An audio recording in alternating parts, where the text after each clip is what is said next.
Ya.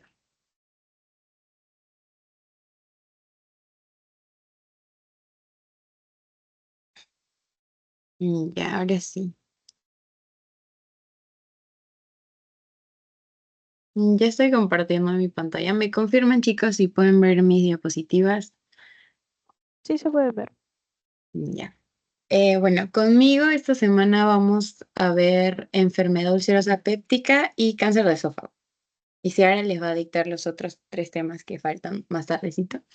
Y ya la próxima semana continuamos. La próxima semana vamos a recuperar dos temas porque entiendo que su examen creo que es el 23. Entonces tenemos que acelerar un poco porque hemos iniciado tarde. Ya, comenzaremos hablando de enfermedad ulcerosa péptica. Entonces, antes de empezar con el tema, quiero hablarles un poco sobre recursos y herramientas que yo utilizo, al menos para estudiar, todo lo que tiene que ver con medicina interna. No sé si ustedes utilizan o conocen UpToDate, a mí me sirve bastante, así que se los recomiendo, chicos. Sé que está en inglés, pero encuentras información bastante actualizada y también respecto al manejo de muchas enfermedades. Entonces, lo puedes tener en el celular también. A mí me sirve bastante cuando estoy en rotaciones en el hospital porque accedo rápido y sé que es una fuente confiable. Entonces, les recomiendo utilizar UpToDate. De ahí para medicina interna en general, yo he utilizado este libro, Medicina Interna basada en evidencia. Es un compendio chiquito, es de mano. De hecho, acá lo tengo. Este de acá. No sé si lo ven. Bueno, es chiquito, entonces también te sirve para tus rotaciones en el hospital. Si pueden conseguirlo, buenazo. Es muy bueno, pero también está en internet. Es un recurso gratuito. Y bueno, y lo otro es que saben que la universidad nos brinda Clinical Key. Así que acá tienen un montón de libros para estudiar, al menos medicina interna. Está el Farreras, está el Goldman, son muy buenos libros. Entonces utilicen estos recursos que les da la universidad. UpToDate también nos da la universidad porque es de paga. Y de ahí yo utilizo bastante Anki para estudiar. No sé si han escuchado de Anki. En Anki puedes hacerte flashcards y así repasar temas. Voy a intentar usarlo fácil la próxima semana, en la próxima clase que tengamos, hago un par de flashcards sobre los temas que vemos hoy, cosa que así reforzamos esos temas. Así que, bueno, esas son mis recomendaciones de fuentes a las que pueden acudir. Mm, Ahora sí, hablando de enfermedad ulcerosa péptica, esta es la tabla de contenidos. Vamos a ver la definición, la etiopatogenia, el cuadro clínico, el diagnóstico, el tratamiento y las complicaciones. Entonces, para hablar de enfermedad ulcerosa péptica, primero tenemos que saber qué es una úlcera péptica. Y úlcera péptica vamos a llamar a cualquier defecto mucoso que tiene un tamaño mayor a 0,5 centímetros o 5 milímetros y que va a penetrar en la capa muscular de la mucosa. Esto es importante porque cuando el tamaño no llega a los 0,5 centímetros, es menor a 0,5 centímetros, entonces no podemos hablar de úlcera, sino de erosión, ¿ya? Y para eso tenemos que recordar nuestra histología, que las capas son mucosa, submucosa y muscular. Entonces, para que yo hable de una úlcera como tal, debe haber penetrado a la muscular de la mucosa. Si no penetra en la muscular de la mucosa, no es úlcera. Ahora, estos se pueden localizar a lo largo del tracto gastrointestinal, pero suelen localizarse preferentemente en el estómago y en el duodeno. Entonces, cuando tengamos una úlcera a nivel del estómago, la vamos a llamar úlcera gástrica, y cuando tengamos una úlcera a nivel del duodeno, le vamos a llamar úlcera duodenal. Las úlceras gástricas suelen aparecer en la curvatura menor del estómago. Si se acuerdan, esta es la curvatura menor y esta que es la curvatura mayor. Y también se van a colocar en la zona de transición entre el cuerpo y el antro. Y las úlceras duodenales, en cambio, van a aparecer sobre todo en la pared anterior o posterior del bulbo duodenal. El bulbo duodenal es casi la primera porción del duodeno, es la primera porción del duodeno, y ahí es donde suelen localizarse las úlceras duodenales. Ahora, entre las úlceras gástricas y las úlceras duodenales, ¿cuál es más frecuente? Las úlceras duodenales. Ya. El tema con las úlceras gástricas es que, a diferencia de las duodenales, las úlceras gástricas tienen mayor riesgo de malignizarse. Las úlceras duodenales no. ¿Ya? Así que eso ténganlo en cuenta. Entonces, conociendo eso, la enfermedad ulcerosa péptica consiste en la aparición periódica de úlceras pépticas, ya sea en el estómago o en el duodeno, o en ambos también puede ser. Y casi el 70% de casos asociados, casi el 70% de casos de enfermedad ulcerosa péptica están asociadas a una infección por Helicobacter pylori. ¿Ya? Hay dos causas principales, no son las únicas, pero son las principales de úlceras pépticas. Y estas son la infección por Helicobacter pylori y el consumo de antiinflamatorios no esteroideos. También se ha visto que el consumo de otros medicamentos como los bifosfonatos que se utilizan para la osteoporosis o también infecciones por otros microorganismos, porque también se incluye el virus del herpes, se ha asociado a la aparición de enfermedades ulcerosas, pero son poco frecuentes. Entonces, ustedes tienen que acordarse de las causas más frecuentes de enfermedad ulcerosa: HP y consumo de AINES. Ahora, ¿qué es lo que pasa en nuestro cuerpo que se genera una úlcera? Básicamente, las úlceras se deben a un desequilibrio entre los factores que protegen a la mucosa gastrodenal y los factores que la dañan. Entonces, de por sí, el medio en el que está el estómago es un medio ácido y la acidez tiende a dañar a los tejidos. La acidez gástrica es una fuerza lesiva en ese sentido. Y además acuérdense que en el estómago se secretan enzimas pépticas que nos permiten digerir los alimentos. Pero para que esas enzimas se activen, necesito el medio ácido. ¿Y qué es lo que o sea, qué es lo que hacen esas enzimas? Básicamente degradan proteínas y así es como degradan el alimento. Pero ante esa situación, nuestro cuerpo ha desarrollado factores que lo protegen para que precisamente la mucosa gástrica no se vea dañada ante la acidez. Y dentro de esos factores protectores o fuerzas defensivas, tenemos a la secreción de moco en la superficie, a la secreción de bicarbonato, al flujo sanguíneo, al transporte de membrana y a la capacidad de regeneración epitelial, y también a la síntesis de prostaglandinas. Es justo en la síntesis de prostaglandinas donde cuando nosotros consumimos AINES, afectamos esa síntesis de prostaglandinas porque los AINES que hacen inhiben a las ciclooxigenasas. Entonces, es justo a ese nivel donde se ve alterado los factores protectores de la mucosa gástrica que van a predisponer a que desarrollemos una úlcera. Entonces, las úlceras básicamente se van a producir porque voy a estar expuesta a mayores fuerzas lesivas, ¿no? ¿Cuáles pueden ser esas fuerzas lesivas adicionales a las que ya tenemos? Son la infección por Helicobacter pylori, que va a promover un medio aún más ácido, el consumo de AINES, porque el consumo de AINES va a inhibir más bien la síntesis de prostaglandinas, que es un factor protector, el consumo de tabaco, el consumo de alcohol, la hiperacidez gástrica. Esto ocurre en algunos tumores neuroendocrinos, como los gastrinomas. También el reflujo duodenogástrico y el retraso del vaciado gástrico.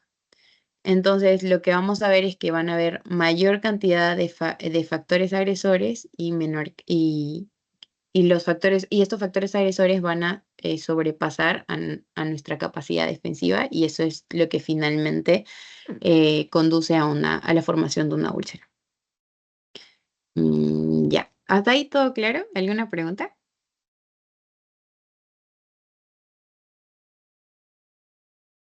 ¿No? Bueno, continúo. Ya. Ahora con respecto al cuadro clínico. En realidad, la mayoría de pacientes van a ser asintomáticos, casi 70% de los casos. Y cuando se presentan síntomas, el principal síntoma es ardor o dolor epigástrico. Ahora, aquí es muy importante que sepamos hacer las preguntas adecuadas a nuestros pacientes que vienen con dolor epigástrico, porque en función a las características de ese dolor es que yo voy a poder determinar si estoy hablando de una úlcera gástrica o una úlcera duodenal, ¿no? O sea, al menos me va a orientar. ¿Por qué? Porque en la úlcera gástrica el dolor es predominantemente durante las comidas. ¿Esto por qué? Porque cuando ingerimos comida estimulamos la secreción ácida a nivel del estómago y ese ácido va a seguir dañando aún más al estómago, ¿no? Que ya tiene una úlcera. En cambio, en el caso de la úlcera duodenal, el dolor epigástrico es sobre todo en ayunas y durante las noches. Esto es una característica que nos permite diferenciar clínicamente entre una úlcera gástrica y una úlcera duodenal. Es muy importante. En la úlcera duodenal, ¿por qué el dolor se presenta en ayunas? Más bien, en la úlcera duodenal se presenta en ayunas y alivia con las comidas. ¿Esto por qué pasa? Porque cuando nosotros comemos, estimulamos la secreción ácida por parte del estómago, pero a nivel duodenal estimulamos la secreción del bicarbonato. Entonces, la secreción de bicarbonato habíamos dicho que era un factor protector. Es por eso que en el caso de que haya una úlcera duodenal, ese dolor epigástrico se alivia cuando ingerimos comidas y empeora cuando no ingerimos comidas, cuando estamos en ayunas. Además del dolor epigástrico, podemos tener náuseas, vómitos, distensión abdominal y eructos. En general vamos a tener un cuadro de disconfort abdominal y a los cuadros de disconfort abdominal se le conoce como síndrome dispéptico, ¿no? Entonces podríamos asociarlo a un síndrome dispéptico. ¿Cuáles son las posibles complicaciones de una úlcera péptica? Vamos a tener hemorragias, obstrucciones, fístulas o perforaciones. Las más frecuentes son las hemorragias. Más adelante vamos a hablar un poco más respecto a hemorragia digestiva. Así que no voy a profundizar ahorita en eso. Ahora, el diagnóstico. El diagnóstico de una úlcera péptica es principalmente clínico. O sea, vamos a sospechar de una úlcera péptica cuando nos encontremos ante un paciente con dispepsia y especialmente en el contexto de o haber consumido AINES o tener el antecedente de infección por Helicobacter pylori. Entonces, si a mi consulta me llega un paciente que tiene dolor epigástrico, es importante que le preguntemos si ha estado consumiendo algún tipo de AINES, ¿no? Ibuprofeno, ketoprofeno o incluso la aspirina. A veces nos olvidamos que la aspirina es un AINE y los pacientes adultos mayores utilizan de manera crónica, o sea, por mucho tiempo, aspirina. Y eso es un dato importante también. Y también tenemos que preguntar si ha tenido alguna vez el antecedente de infección por Helicobacter pylori. Ahora, eso lo hago a través de la clínica, pero para yo asegurarme que tiene verdaderamente una úlcera, lo voy a hacer mediante la endoscopía. Así que el diagnóstico definitivo se basa en el estudio endoscópico. Ahora, a todo paciente que sospecho de enfermedad ulcerosa péptica, ¿le voy a hacer un estudio endoscópico? No necesariamente. Ya, así que tenganlo en cuenta. Ahora, con respecto al tratamiento, como ya les mencioné, las enfermedades, la enfermedad ulcerosa péptica es causa principalmente por infección por Helicobacter y consumo de AINES, ¿no? Entonces, ante la sospecha de un paciente con úlcera péptica, pues tengo que primero descartar de que tenga infección por Helicobacter y en el caso de que tenga el antecedente de haber consumido AINES, pues tengo que suspender el consumo de AINES. Y en general, el paciente que tiene una úlcera, el ácido del estómago tiende a empeorar su salud. Entonces, es por eso que como parte del tratamiento para las úlceras pépticas necesito manejar o neutralizar el ácido gástrico. Y eso normalmente se hace a través del uso de inhibidores de bombas de protones o por sus siglas IBPs, así se llama. Ahora, como les mencioné, las úlceras pépticas pueden tener complicaciones como las hemorragias, perforaciones, obstrucciones. Pero vamos a ver ahorita el tratamiento de una úlcera péptica no complicada. ¿Ya? Lo primero que voy a hacer ante un paciente con úlcera péptica es ver si ha ingerido AINES o si es positivo para Helicobacter pylori. ¿Ya? Si no ha ingerido AINES y no es positivo para Helicobacter pylori, es necesario que le realice un nuevo test de detección de Helicobacter pylori. Y no sé si ustedes se acuerdan qué test de Helicobacter pylori existen. ¿Se acuerdan? La ¿Alguno? prueba del aliento. Ajá, la prueba del aliento, muy bien. Y hay otra más. ¿Alguien se acuerda? De ureasa. Test de ureasa. Sí, la prueba del aliento es el test de ureasa, pero está también el serológico en heces. Es importante. Pero está bien, muy bien. Entonces, es un test, el test del aliento es un test rápido. Entonces, usualmente cuando en esta situación, ante un paciente con úlcera péptica, lo primero que hago es descartar, si es que no ha consumido AINES, evidentemente, primero descarto una infección por Helicobacter pylori. Sí, David, dime. Sino que me confundí porque creo en la práctica el doctor nos mencionó en la test de ureasa que biopsiaban el tejido y si coloreaba con con la urea, al interactuar con la urea, ahí era también otra forma de diagnóstico, ¿no? Pero no Ajá. como la misma, sino como que yo tengo entendido que el aliento toma una pastilla y les hacen soplar a los pacientes, ¿no? Y de acuerdo a eso, qué nivel de carga bacteriana hay. Pero no sé, estoy medio confundido porque entiendo la ureasa como que biopsia el tejido y ese tejido que se biopsia llevan a una lámina de urea y ahí si es que colora daría positivo.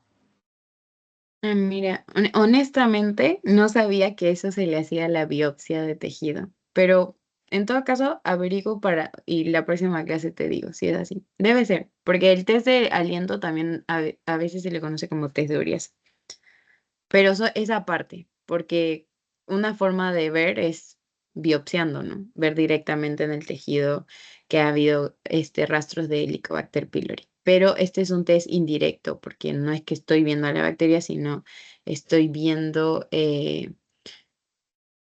estoy viendo, ¿cómo diría? Como que la carga viral creo que se mide, ¿no? En el test de aliento, porque son parámetros que te dan el resultado, si no me equivoco. Sí, o sea, no es exactamente como una carga viral, pero es como que un rastro que deja la presencia de la bacteria, ¿no? Entonces, ese rastro a través de ese rastro es que se produce el test del aliento. Pero está bien. Igual, como te digo, voy a averiguar bien eso para quitarnos de dudas. Ya. Entonces, como les decía, en este caso, test del aliento, ¿no? Si me sale negativo para Helicobacter pylori, entonces voy a buscar otras causas de úlcera péptica.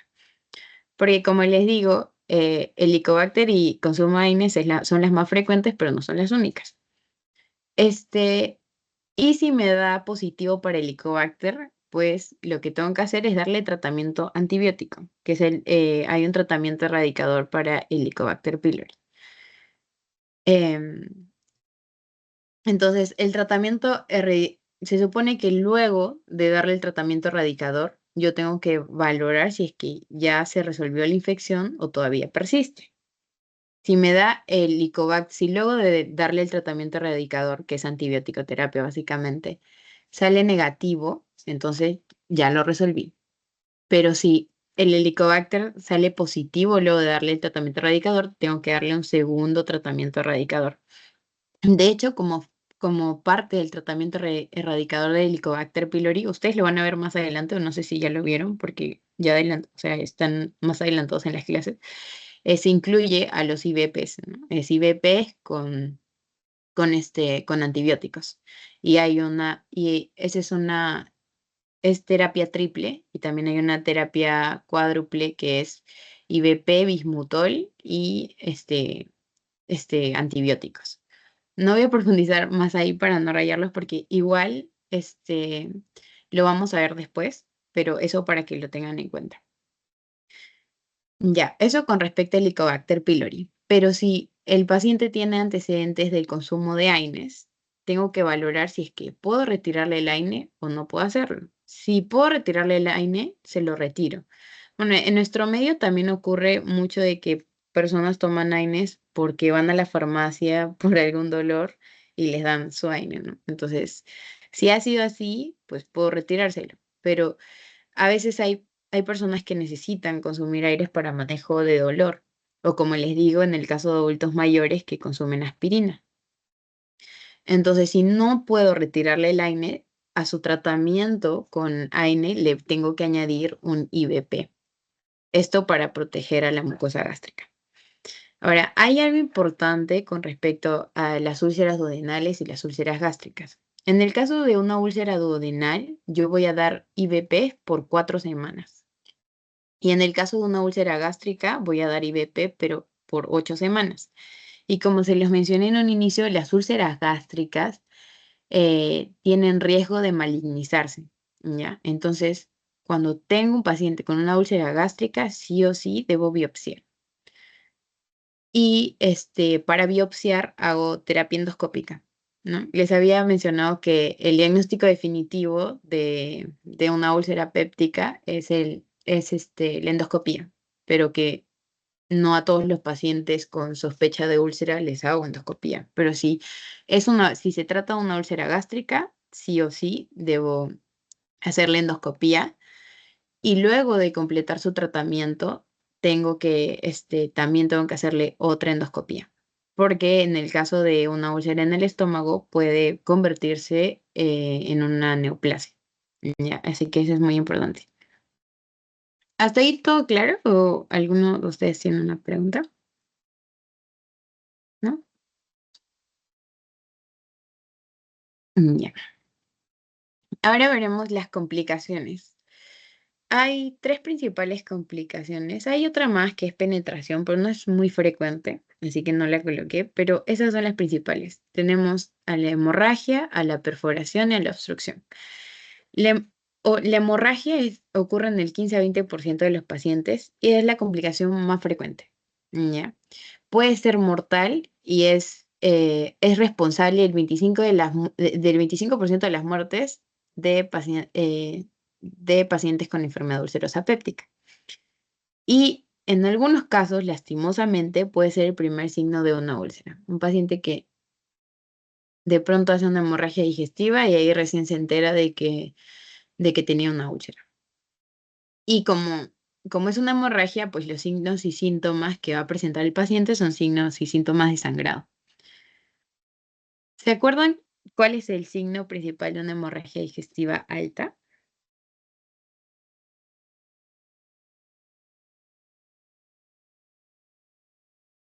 Ahí,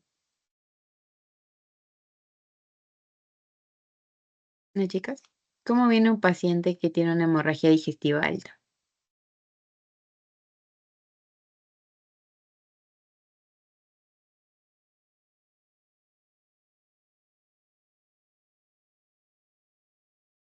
Bueno, viene con hematemesis, posiblemente un poco de pálido por pérdida de sangre, supongo. Ujú. Sí, está bien. Sí, muy bien. Y también, y acuérdate, más que hematemesis, que sí ocurre, melena. Ya, no se olviden. La melena es un signo de hemorragia digestiva alta. Mm, ya. Ahora la perforación. La perforación ocurre en el 5% de los pacientes y es el responsable de 2/3 de las muertes por enfermedad ulcerosa péptica, ¿ya? Así que la perforación es bastante grave, más mortal. Y un paciente que se ha perforado pues va a tener signos y síntomas de peritonitis o también puede ser de sepsis. Ya. Ahora, en cuanto a la obstrucción, esta es menos frecuente, ocurre en el 2% de los pacientes y usualmente es más crónico. La hemorragia y la perforación es algo agudo. Un paciente que hace una hemorragia, una perforación, no va a estar tiempo sangrando ni tiempo con una víscera perforada. En cambio, un paciente que hace una obstrucción por una úlcera es usualmente un paciente o sea, que ya lleva tiempo con la úlcera y usualmente está asociado a una úlcera que se encuentra a nivel del conducto pilórico. Como es un conducto, al estar la úlcera ahí, como es daño de la mucosa, también se va engrosando la mucosa en respuesta a ese daño y eso va generando obstrucción. Pero es muy raro que se obstruya completamente el conducto pilórico, ¿no? Si no, nos produciría un síndrome pilórico y el paciente vomitaría o no, pero es bien difícil que eso ocurra, pero nos vamos a dar cuenta cuando el paciente que tiene una úlcera suele tener un dolor abdominal tipo cólico de manera crónica, ¿no? Y eso de alguna manera es incapacitante. Ya. Ahora, como les dije, la complicación más frecuente es la hemorragia y es la que más importancia se le ha dado en la clase teórica.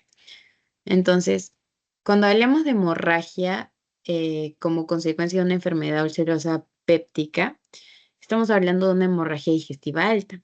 Y no sé si ustedes se acuerdan qué nos delimita si se trata de una hemorragia digestiva alta y, y de una hemorragia digestiva baja.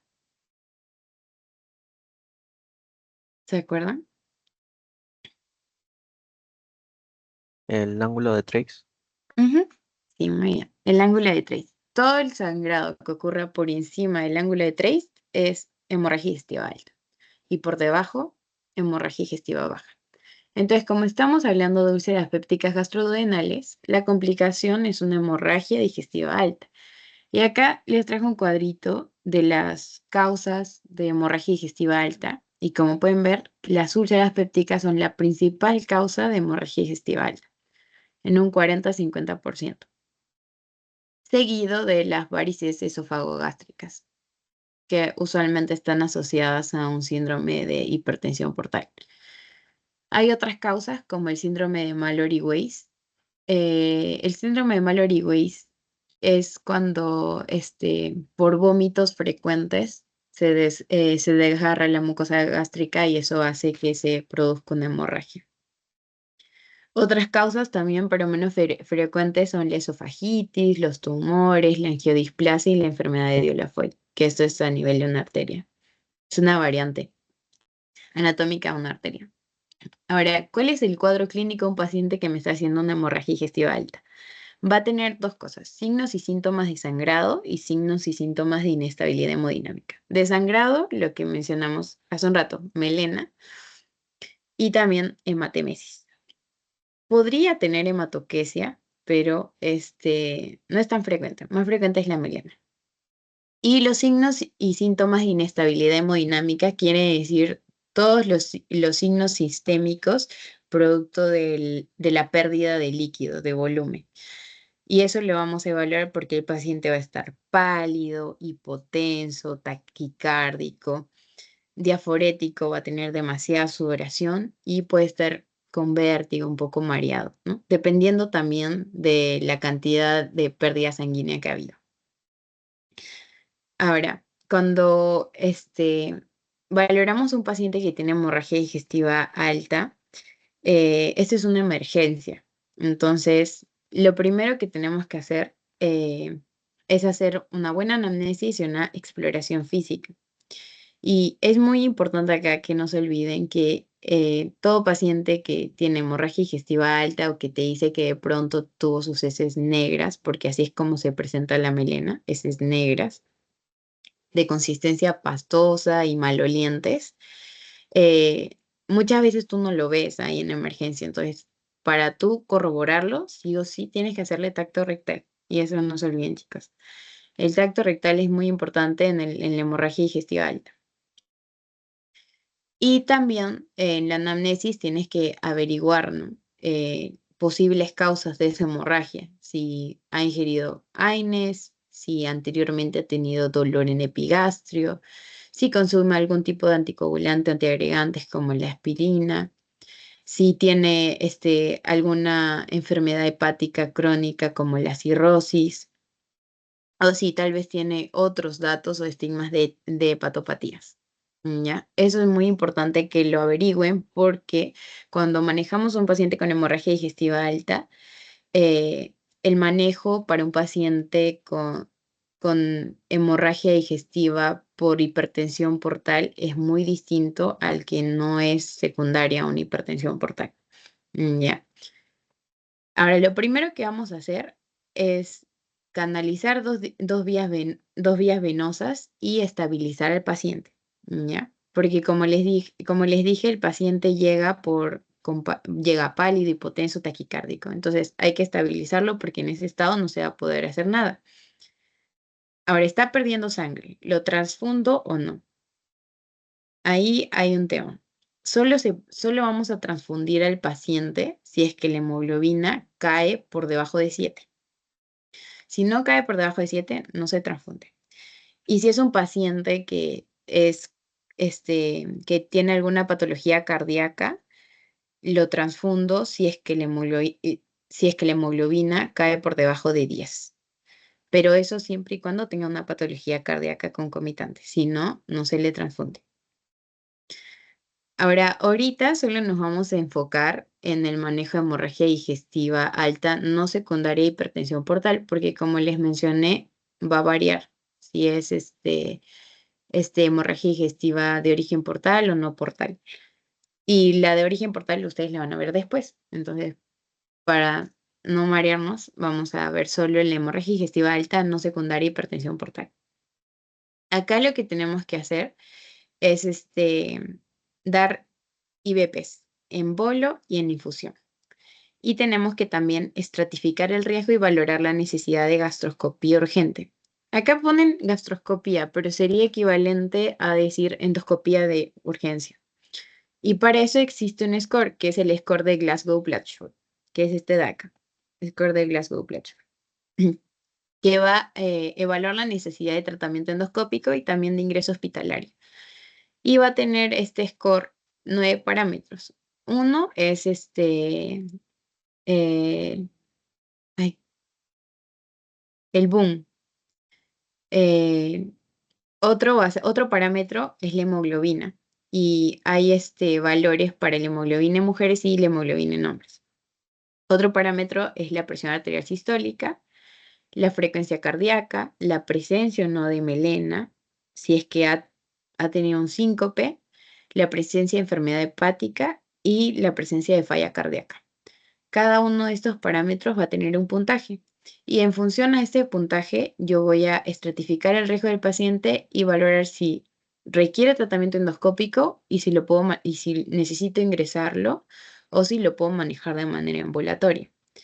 Cuando el puntaje sale menor a 1, al paciente lo puedo tratar de manera ambulatoria y solo se va con un inhibidor de bomba de protones por vía oral. Pero si el puntaje sale menor a 3, puedo ingresarlo, pero no va a requerir tratamiento endoscópico. Para que el paciente requiera tratamiento endoscópico y también ingreso hospitalario, el score tiene que ser mayor a 3. Bueno, acá me falta, es mayor o igual a 3. A partir de 3 ya requiere tratamiento endoscópico e ingreso hospitalario. Ahora, en el tratamiento endoscópico, acuérdense que estamos hablando del contexto de una úlcera péptica. Si la causa del sangrado es una úlcera péptica, cuando yo haga la endoscopía, voy a poder ver directamente, voy a visualizar directamente la úlcera y ver y valorar el riesgo de que el paciente me vuelva a sangrar. Y es en función a eso que yo voy a tomar una decisión. Porque la endoscopía, en el caso de hemorragia digestiva y en el caso de úlcera, tiene un valor diagnóstico y también un valor terapéutico. ¿Por qué? Diagnóstico, porque yo voy a visualizar directamente la úlcera. Y terapéutico, porque se puede dar lo que se dice hemostasia endoscópica, ¿no? Para poder parar el sangrado. Entonces, para eso existe una clasificación de úlceras, que es la clasificación de Forres. Esto es muy importante. Como ven, las úlceras pépticas son la principal causa de hemorragia digestiva alta. Y la clasificación de Forres lo que nos permite es describir cómo se ve la úlcera endoscópicamente y valorar el riesgo de que esa úlcera vuelva a sangrar para así poder determinar que mi conducta terapéutica. Y la clasificación de Forrest se ha subdividido en 3 tipos. Tipo 1, que son las úlceras que tienen sangrado activo. O sea, yo le hago la endoscopía y ahí puedo ver que mi úlcera está sangrando. Tipo 2, cuando el sangrado es reciente, o sea, no voy a ver sangrado en ese momento. Y tipo 3, cuando es una úlcera de base limpia. Úlcera de base limpia porque no veo sangrado actual ni sangrado reciente, o sea, no hay estigmas de hemorragia. Ahora, el sangrado activo, que es la úlcera tipo 1, pues clasificarse en 1A y 1B. 1A es en chorro o jet, como se ve acá en esta imagen. Ese es en chorro o jet. Ese sería 1A. Y 1B es en napa o sábana, ¿no? Es así, como que se chorreó la sangre. Entonces, estas úlceras tipo 1 que están en sangrado activo van a tener un alto riesgo de resangrado y por eso tengo que tratarla. Y ahí lo que voy a decidir es darle tratamiento endoscópico o hemostasia endoscópica.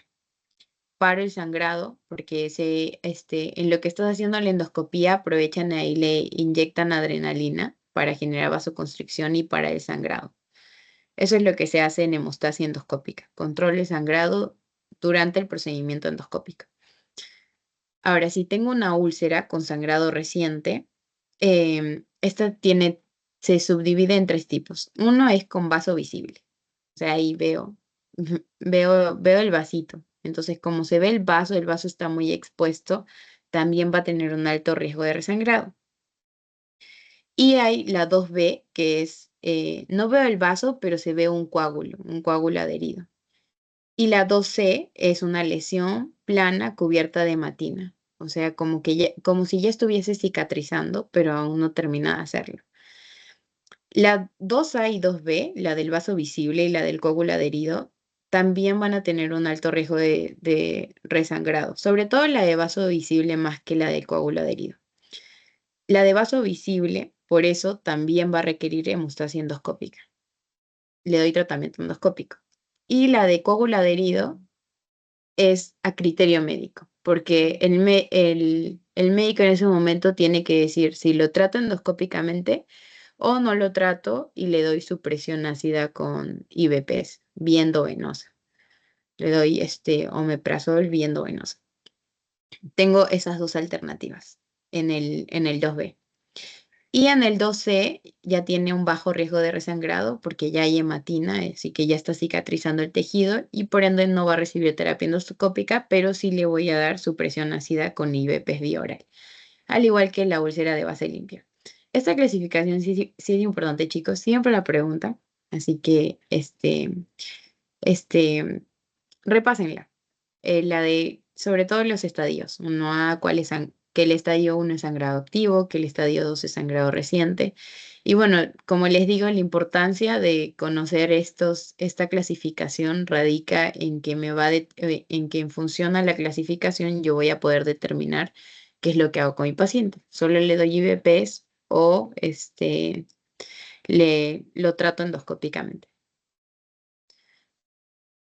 Mm, Y ya, eso sería todo en cuanto a enfermedad ulcerosa péptica. No sé si tienen alguna pregunta, algo que no quedó claro.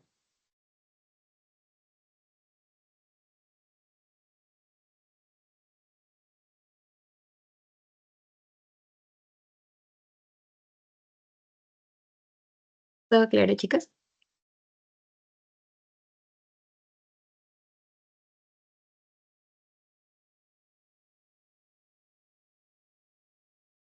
¿Están ahí? Sí, todo claro. Ahí, ya, genial. Gracias.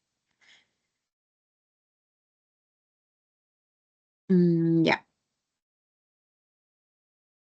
bueno, no sé si quieren un break de 5 minutos, estiren las piernas un poco, van por agua y continuamos con cáncer de esófago o quieren que continuemos nomás con cáncer de esófago. Ustedes me dicen.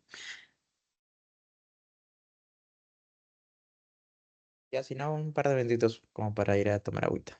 Ya está bien. Les doy 5 minutos, chicas. Hasta las 6 y quieren. Ya.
Ya, chicos, ¿están todos?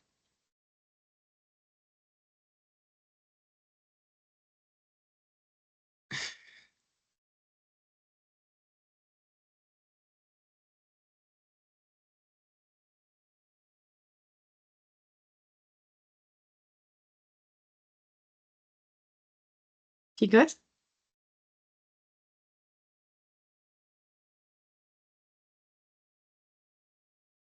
Oli.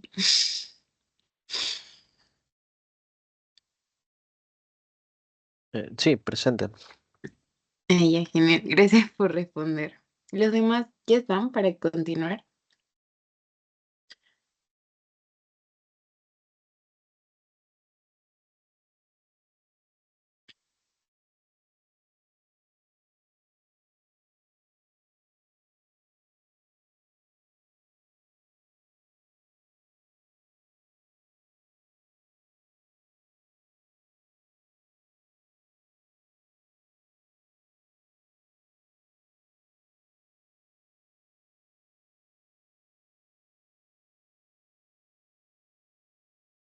Bueno, ya bueno. Viste que ya son las 6:15, así que continuamos. Espero que esté.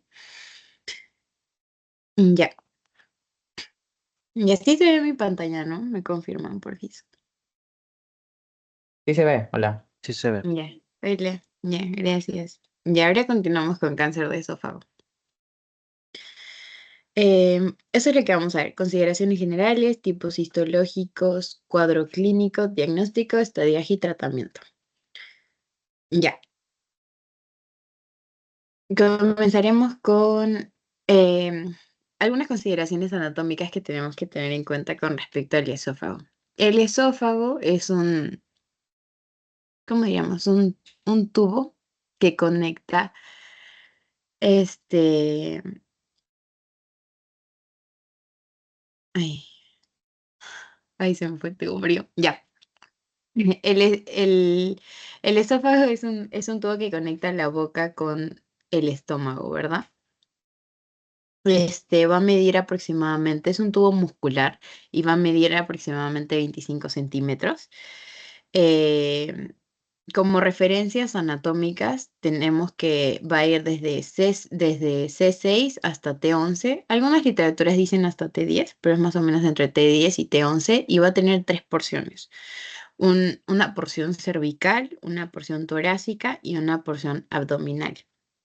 Con respecto a la parte histológica del esófago, tienen que acordarse que el esófago no tiene serosa.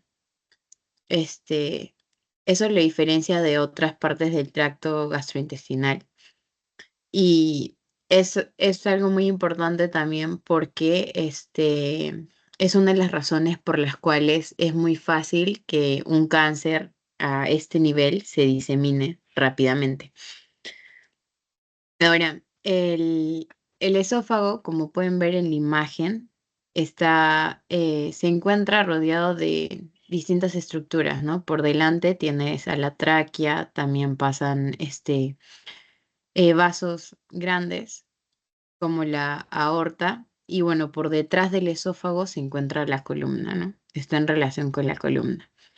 Y debido a la cercanía que tiene el esófago a distintas estructuras anatómicas, es que cuando hay un cáncer a este nivel se puede diseminar rápidamente, pero por contigüidad. Y además, como podemos ver en la imagen de acá arribita, del lado derecho, hay múltiples ganglios linfáticos alrededor del esófago. Y eso también es importante porque otras de las formas en las que se va a diseminar un cáncer a este nivel va a ser a través de la vía linfática. Ahora, en cuanto a la epidemiología del cáncer de esófago, representa el 5 a 7% de los tumores del tracto gastrointestinal y está en el noveno lugar entre las neoplasias malignas. Es un tipo de cáncer que se presenta con mayor frecuencia en hombres que mujeres y tiene bastante variabilidad geográfica. Esto quiere decir que según el tipo histológico va a predominar determinado tipo histológico en regiones como Estados Unidos, Reino Unido, Australia y y va a predominar otro tipo histológico en el continente asiático, por ejemplo. Ahora, hay dos tipos histológicos de cáncer de esófago, que son el carcinoma escamoso o carcinoma epidermoide, es lo mismo, y el adenocarcinoma. De estos dos, el más frecuente es el carcinoma escamoso. Sin embargo, en los últimos años se ha visto que ha habido un aumento de la incidencia de adenocarcinoma, pero hasta el momento el epidermoide o escamoso sigue siendo el más frecuente. Ahora, en cuanto a la patogenia del cáncer de esófago, y en realidad esto aplica para casi todos los cánceres. Se produce primero una alteración inicial, una lesión que en el contexto de un cáncer de esófago podemos estar hablando de, por ejemplo, un esófago de Barrett o consumo de tabaco. Ya vamos a ver más adelante que estos son factores de riesgo que están asociados al desarrollo de cáncer de esófago. Y esta alteración inicial, ay, perdón, me confundí. Alteración inicial no sería esófago de Barrett, sería reflujo gastroesofágico. El reflujo va a ser una alteración inicial a nivel de la mucosa esofágica y esto va a conllevar una metaplasia, que el nombre, digamos, em, el nombre propio de la metaplasia, en el caso del adenocarcinoma, es esófago de Barrett, ¿no? Que es consecuencia de una ERG no tratada, una enfermedad por reflujo gastroesofágico. Y la metaplasia ocurre básicamente porque al haber reflujo de manera crónica, porque básicamente el reflujo gastroesofágico es que el contenido del estómago, que es ácido, eh, este, regresa al esófago. eh, el medio del esófago no es ácido, o sea, el esófago no está adaptado para soportar el medio ácido del estómago y esto empieza a dañar la mucosa esofágica y este daño crónico a nivel de la mucosa esofágica va a generar que el tejido cambie y esto es como un mecanismo de protección, ¿no? Ante tanto daño va a cambiar va a pasar de un epitelio poliestratificado plano a un epitelio columnar simple. Ese es básicamente el esófago. En eso consiste el esófago de Barrett. Es la metaplasia que ocurre en la mucosa esofágica, en la que hay un cambio de epitelio poliestratificado, que es propio del esófago, a un epitelio columnar simple. Y esta metaplasia, como tal, no se considera una lesión premaligna, pero sí un factor de riesgo para que un paciente haga cáncer de esófago.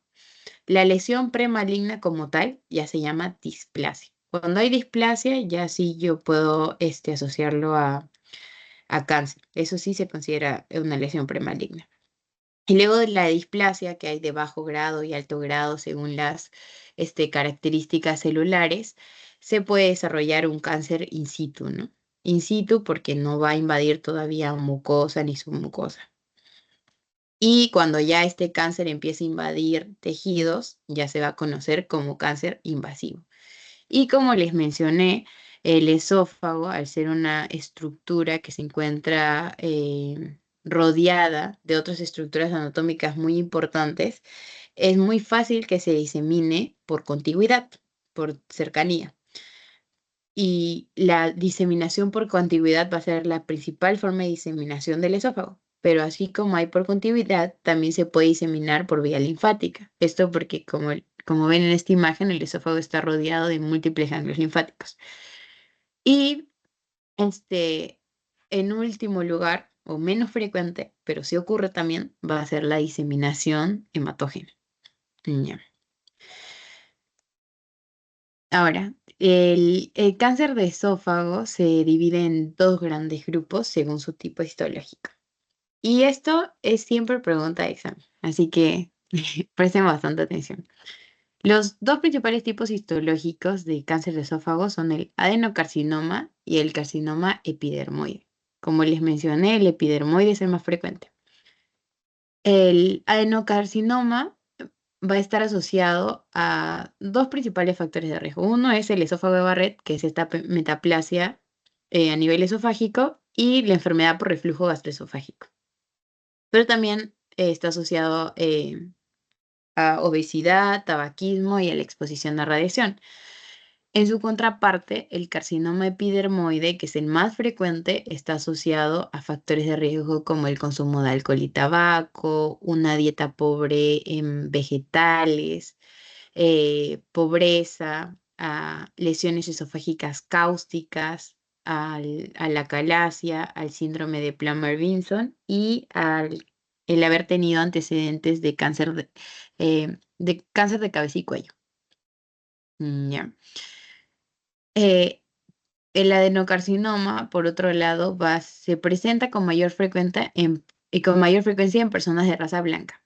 Y como todo cáncer de esófago, es más frecuente en hombres que en mujeres, pero hay una relación de 7-1 en lo que respecta al adenocarcinoma. En cambio, en el carcinoma epidermoide, se presenta sobre todo en pacientes de raza afroamericana, en mayores de 45 años, y también va a ser más frecuente en hombres, pero una relación de 4-1. En cuanto a la patogenia, en el adenocarcinoma se ha visto que hay una adquisición gradual de cambios genéticos, esto debido a una lesión inicial persistente. En cambio, en el carcinoma epidermoide aún no está bien definida la patogenia, pero como les mencioné, está asociado a hábitos nocivos como el consumo de alcohol y tabaco y a deficiencias nutricionales en la dieta. En cuanto a la localización, el adenocarcinoma de esófago suele localizarse en el tercio distal. Y es por eso que muchas veces se puede confundir un adenocarcinoma esofágico con un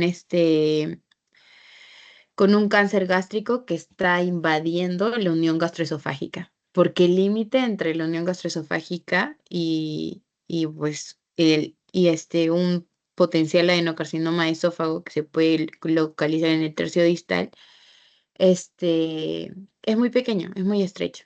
Entonces, es por eso que es importante la toma de biopsias para ver si estoy hablando de un adenocarcinoma esofágico o un adenocarcinoma gástrico. En cuanto al carcinoma epidermoide, suele localizarse en el tercio medio. También en el tercio superior, pero más frecuente en el tercio medio. Lo que he resaltado en negro es lo que usualmente preguntan en lo que respecta a en lo que respecta a las diferencias del adenocarcinoma esofágico y el carcinoma epidermoide. Así que ténganlo en cuenta.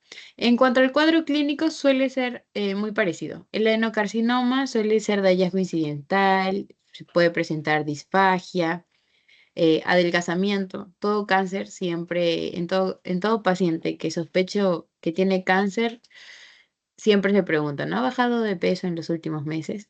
Así que eso también es un signo. También puede haber hematemesis, dolor torácico. Y en el caso del carcinoma epidermoide, este suele ser de aparición un poco más lenta. También va a haber disfagia o dinofagia, baja de peso, pero acá hay una peculiaridad porque el carcinoma epidermoide suele ocasionar obstrucción. Esto porque, como usualmente se localiza en el tercio medio del esófago, la presencia de una masa de ese nivel va a generar una estenosis. Y esa estenosis, esa estrechez a nivel del esófago puede generar obstrucción. Y acá, bueno, tenemos las imágenes macroscópicamente y microscópicamente. Esta de acá pertenece al adenocarcinoma de esófago. Usualmente en el adenocarcinoma de esófago también vas a encontrar hallazgos histológicos compatibles con un esófago de Barrett, tenganlo en cuenta, que eran esas lengüetas, no sé si se acuerdan de patología.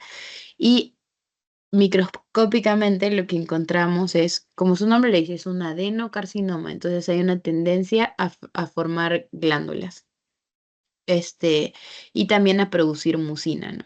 Entonces se llegan a formar como estructuras glandulares o acinos, y acá está la mucina, ¿no? Los espacios de mucina. En cambio, el carcinoma epidermoide o escamoso, como su nombre lo dice, va a tender a formar como epitelio, ¿no? Y, y acá vemos macroscópicamente que se produce a este nivel una estrechez que es producto del tumor, ¿no? Y esa estrechez o estenosis es la que genera obstrucción. En lo que respecta al cuadro clínico, eh, vamos a tener cuadro clínico en estadios tempranos y en estadios avanzados. Una de las cosas que ocurre con el cáncer de esófago es que no se detecta fácilmente en estadios tempranos porque suele ser asintomático, o a lo mucho puede presentar un poco de disfagia o disconfort retroesternal, pero nada muy marcado que te oriente a un cáncer de esófago. Y cuando el paciente ya tiene síntomas, estamos hablando usualmente de un paciente que ya está en estadios avanzados de la enfermedad. En cuanto a los estadios avanzados, vamos a ver que el paciente puede presentar signos y síntomas sistémicos como pérdida de peso, anemia, o también signos y síntomas propios de la enfermedad, o sea, de la presencia del tumor a nivel del esófago. Y el síntoma más característico suele ser la disfagia progresiva. ¿Esto qué quiere decir? Que es una disfagia que comienza con sólidos y termina, o sea, tienes dificultad para pasar alimentos sólidos, y con el tiempo esa dificultad para sólidos también se vuelve en una dificultad para líquidos. Además, puedes presentar dolor al pasar la comida, que ya sería odinofagia. Si es dificultad de disfagia y si es dolor, es odinofagia. En ocasiones dolor retroesternal. Si es que ya hay cierto grado de diseminación, se pueden encontrar también adenopatías cervicales, ronquera y o tos persistente también.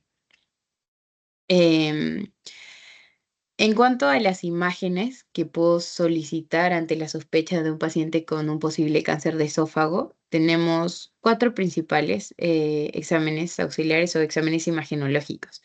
Uno es el esofagograma varitado, que es un examen radiológico. Esta imagen de acá corresponde a un esofagograma varitado. Y justo en círculo le señalé uno de los signos típicos, uno de los signos radiológicos típicos de un cáncer. No sé si se acuerdan cómo se llama ese signo.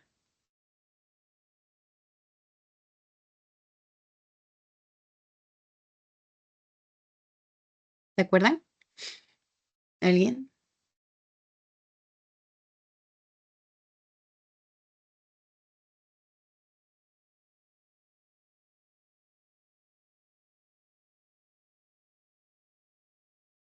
Chicos, ¿están?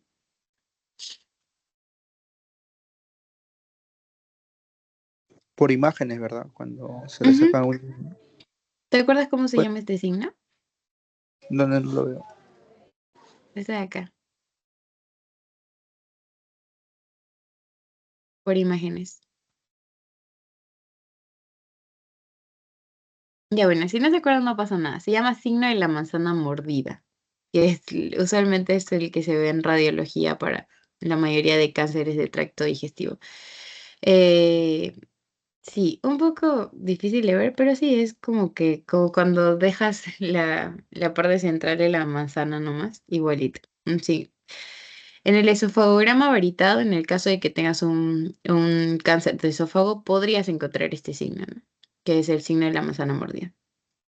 Otro examen que usualmente es el que se toma es la endoscopia, la EDA, ¿no? Endoscopia digestiva alta, para también visualizar directamente la masa.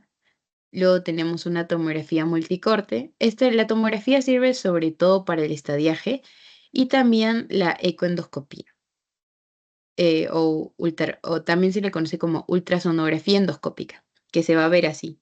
En la ecoendoscopía sobre todo sirve para ver qué capas están afectadas o hasta qué capa está invadiendo el tumor. Ahora, el diagnóstico de cáncer de esófago lo voy a hacer a través de una endoscopía digestiva alta. Y a través de la endoscopía no solo visualizo, sino que aprovecho y tomo la biopsia. Entonces el diagnóstico se hace con endoscopía más biopsia. Y eso no se olviden, chicos, siempre que tengas un paciente con cáncer, la- la- el gol estándar para el cáncer, para cualquier tipo de cáncer, es biopsia. Solo hay un cáncer en el que no se biopsia y puedes hacer el diagnóstico. Y ese es el cáncer, el hepatocarcinoma. Ya lo van a ver seguro cuando roten por oncología.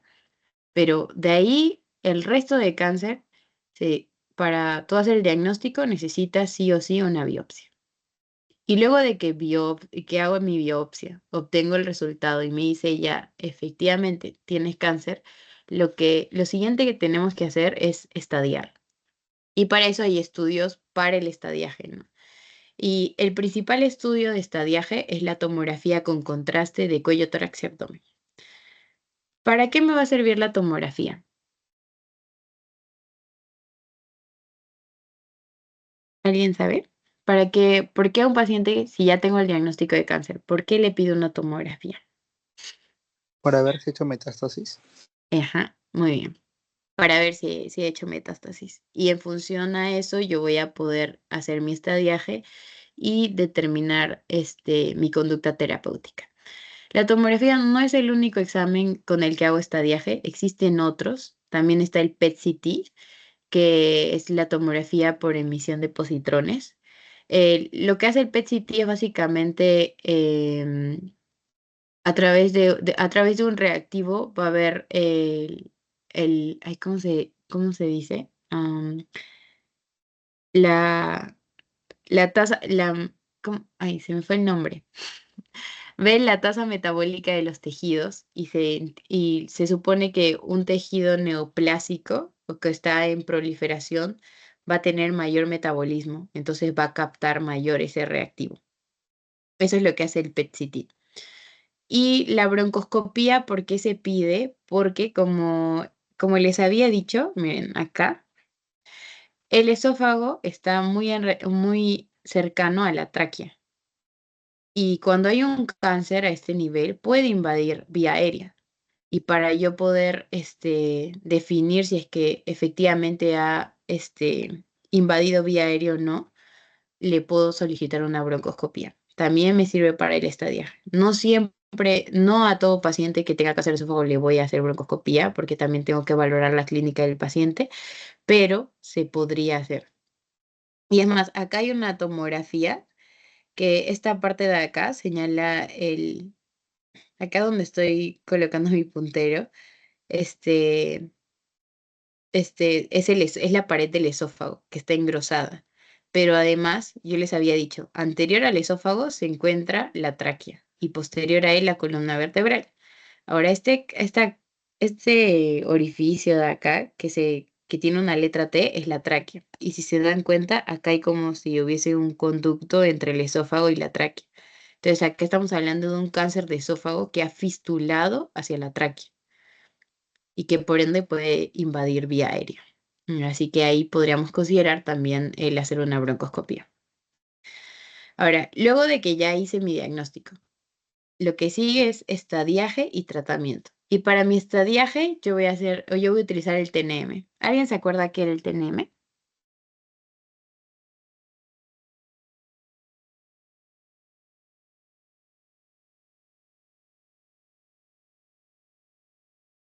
¿Se acuerda qué significaba cada una de las siglas?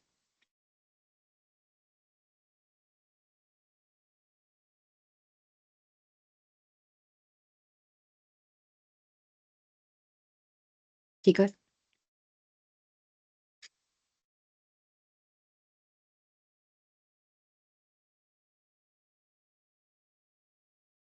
ya bueno.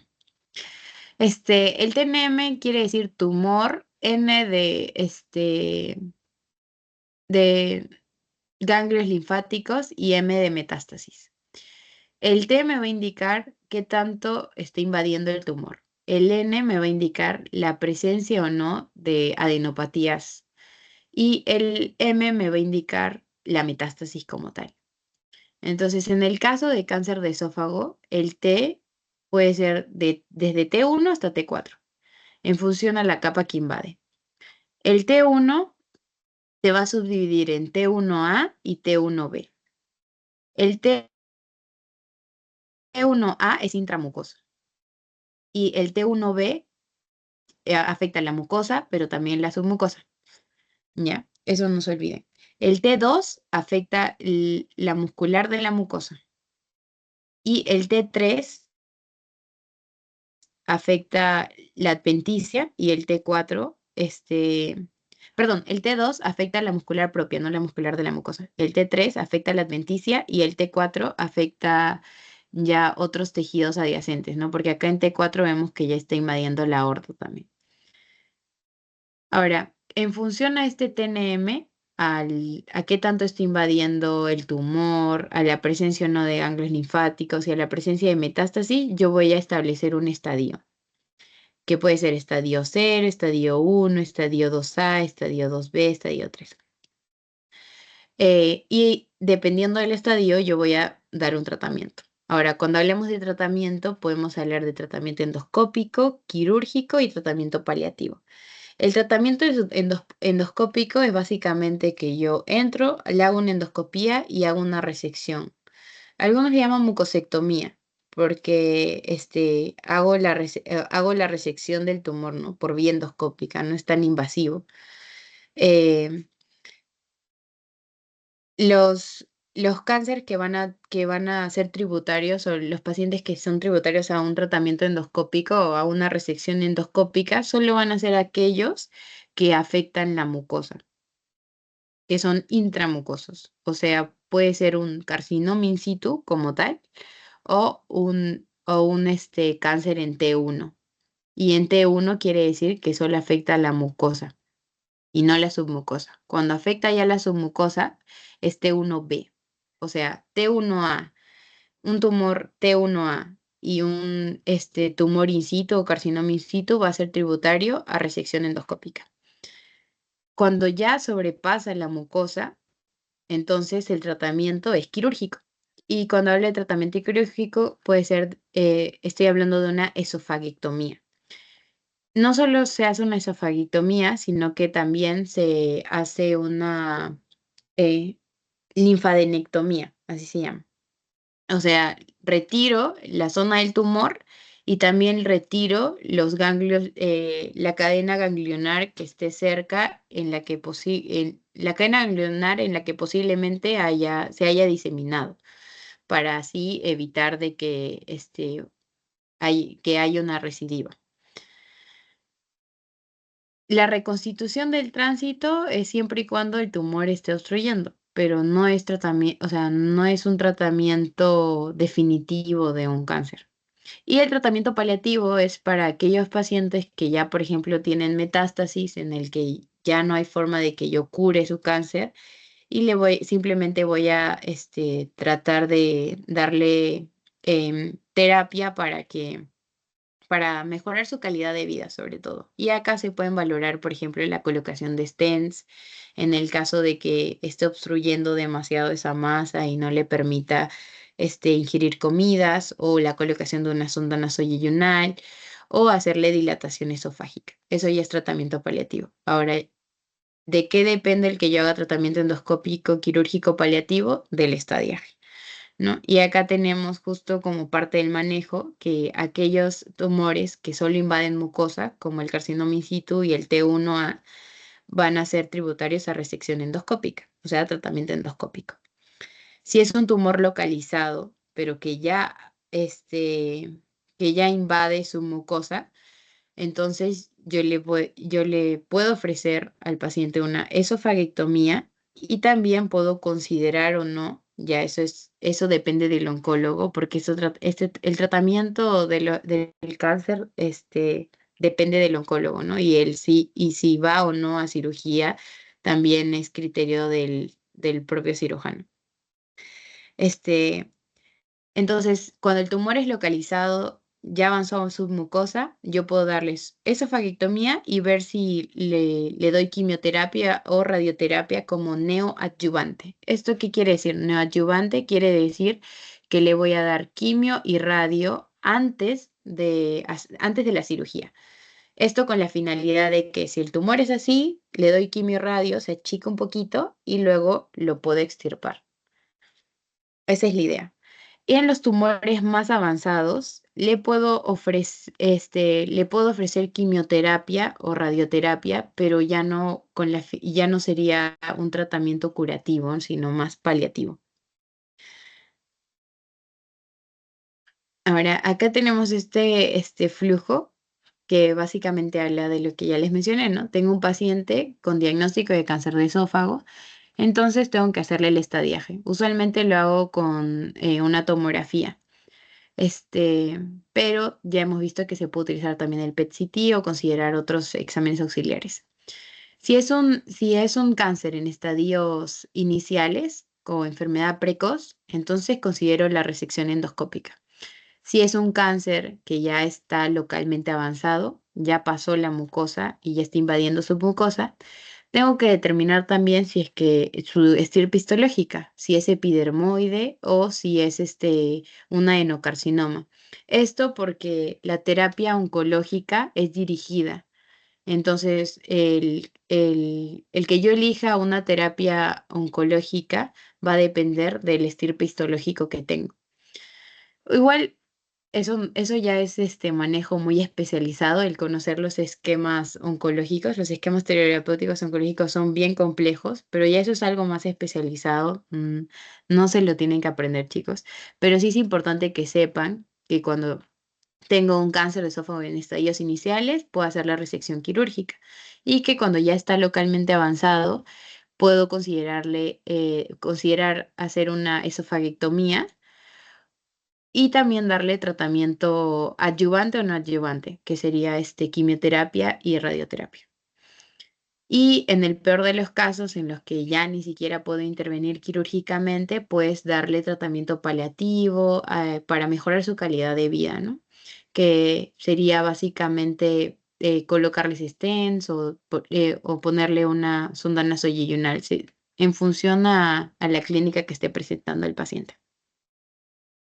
Y ya chicos, eso sería todo. No sé si tienen alguna pregunta.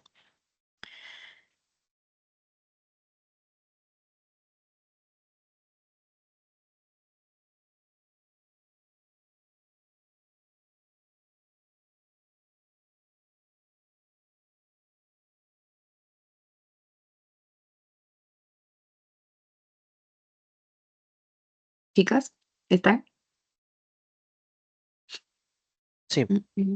Mm, ya. ¿Todo claro o tienen alguna pregunta? Algo que no quedó claro. Algo que acotar, tal vez.